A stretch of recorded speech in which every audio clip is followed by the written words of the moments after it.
What is up, guys? Today we're chilling inside. It's still really cold outside. The weather's been really weird lately, but I've got some new parts I want to show you, so let's get into it.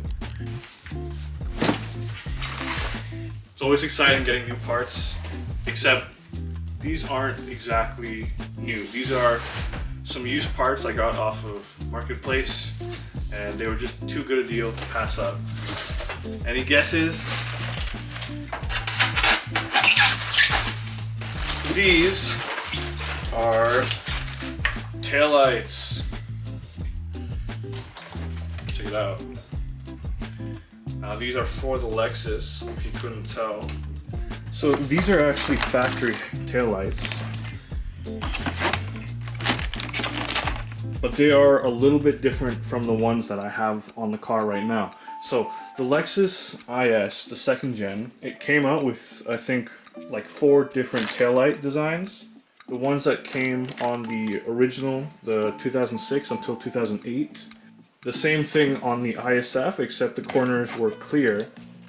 And then in 2009, I think, they had the first facelift, which is what my car is. It's a facelift. And these are the final edition. These are off of a 2011 IS. And basically it's the same thing as mine, but these corners are white. Okay, I know that's not like a huge difference or nothing. Literally the only difference is just the corners being white instead of amber. But if you look up pictures of it, I think it looks a lot better than the amber corners if you just look at them side by side, which we'll be doing that a bit later. But as you can tell right now, they're not looking too hot. These things have a really bad tint job on them. I'm pretty sure it's like a spray-on tint because we have these weird waves. It's way darker on the top and then lighter on the bottom. And it just looks terrible, which is why I got them for such a good price. I only paid $60 for these taillights. Typically when people sell these taillights, they go for roughly 150, 200 bucks. So considering that price that they usually go for, I think I got a pretty good deal. But that's only if I can get this tint off, because I think it looks terrible. So when I first got them, I tried peeling off the corners just to see how easy it would be, and it was really difficult. I'm pretty sure that this tint is probably super old because it's really hard. All the adhesive behind it is super hard. I spent some time doing the other side, and they cleaned up pretty well. As you can see, this is what it looks like without tint. It's really nice. So today we're going to be trying to pull the tint off of this side, and I'm going to show you how. So this is how it looks like tinted versus not tinted.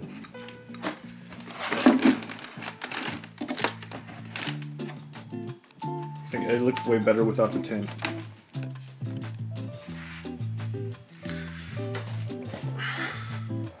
We're going to start by heating up the vinyl using my heat gun. And you know, before I start, I know people like tinted lights and stuff, but like I don't, and even if I did, this tint just looks terrible. I don't know if you can tell, but even look on top, it's cracking. Right here, it's wrinkled. It's not a good tint, not a good tint job. It's gotta go. So first we're just gonna heat up a corner.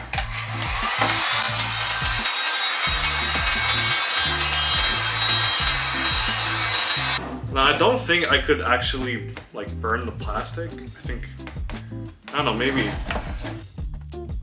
So because I've already done one side, I've learned some things that I can now share with you.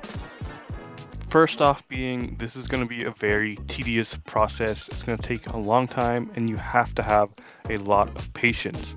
Especially if you're working with tint that is super old. The older it is, the harder it's going to be. The second thing is you have to soften up the material somehow. So I'm using a heat gun, but you can also use steam if you have a steamer. In fact, I think steam works better on older vinyl because it kind of hydrates the vinyl, and it tends to come off in bigger pieces instead of all these little pieces like how it's coming off for me. The third thing I'm going to say is to not use any harsh chemicals. Now, I made this mistake on the other side when I was initially doing this.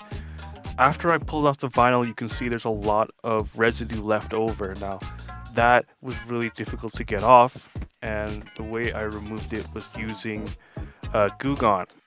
So Goo Gone is a liquid that dissolves adhesives, but it works really slowly depending on what adhesive you're using. For me, this adhesive was like rock hard and very stiff, so it worked very slowly. I got impatient and I started to grab acetone. Acetone is also a dissolving liquid, but it is super harsh and it caused the lens to crack a little bit, and I'll show you that later.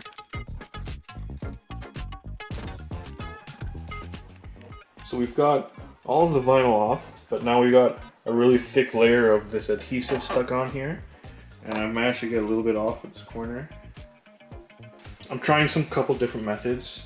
On the first attempt, I got a little unlucky. So I used rubbing alcohol and it wasn't working at all. So then I tried using acetone and that worked really well. It melted it off really easily. But it did crack it a little bit right here and right here. It's not too noticeable unless you're right up. So I'm still going to use this light. But I don't want to cause any more cracks, so I'm going to try not to use that method. So now I have some Goo Gone. I tried this on that as well, but I think I was too impatient and I didn't let it sit long enough. So now I'm going to try and cover this whole thing in this glue gun and just let it sit. And then I'll see how easy it is to take this glue off. I think I only left it to soak for like an hour before coming back to it. But if I was to do this again, I'd probably like soak it overnight or leave it for like an entire day before coming back to it, just to really let it soak in. I started scraping it. You can see there's still a lot of glue left. You can see how thick it was too by this buildup right here. Now that this is a lot thinner, I think it'll be easier to come off with a paper towel maybe. So here's a quick update. So it's looking a lot better. There's still a lot of glue left on here. Been using this. It does work, but it's only taking off a small amount at a time, so I have to keep putting it on in layers. You see, here's a spot that's like got most of it off. It's quite shiny. And here there's still a lot. You see it's very textured. But yeah, I just gotta keep going over this, and it's gonna take a long time, but it is working. Alright, it's been, I don't know, way too many hours, but this light is finally all clean. And it looks great. There's just a couple little spots here and there, but for now I'm gonna leave it. I'm pretty tired. So now we have all the lights fully cleaned up. Still really bummed out about this one being cracked on top, but this one, we cleaned it without any cracking. It just took forever. I used this old gift card to help scrape because it's plastic. So the next step would be putting them on the car, but it's still really cold out and I'm really tired. So we're gonna come back to this on another day. I think hopefully this weekend's gonna be warmer. So let's cut back to later. We finally have some good weather, so I really want to get these taillights put in. This shouldn't take too long. So I've already opened up the back a little bit, and it looks like there's just 3 screws holding it in. And the plug is down here. I've already disconnected it. But it's just right here in the corner against the wall. So let's just take these out.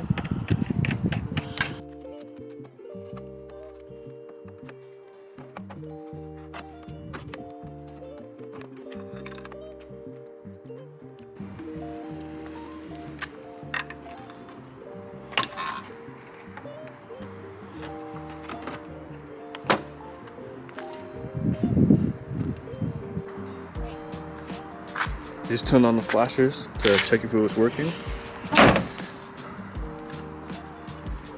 And that's what it looks like compared to the other side.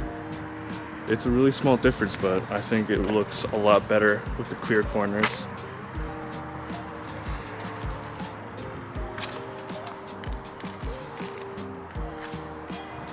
So now I just gotta do the other side and that'll be it.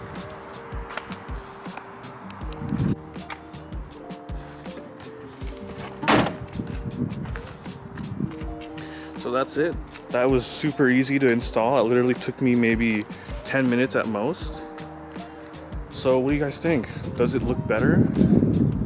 Was it worth the effort of cleaning those lights?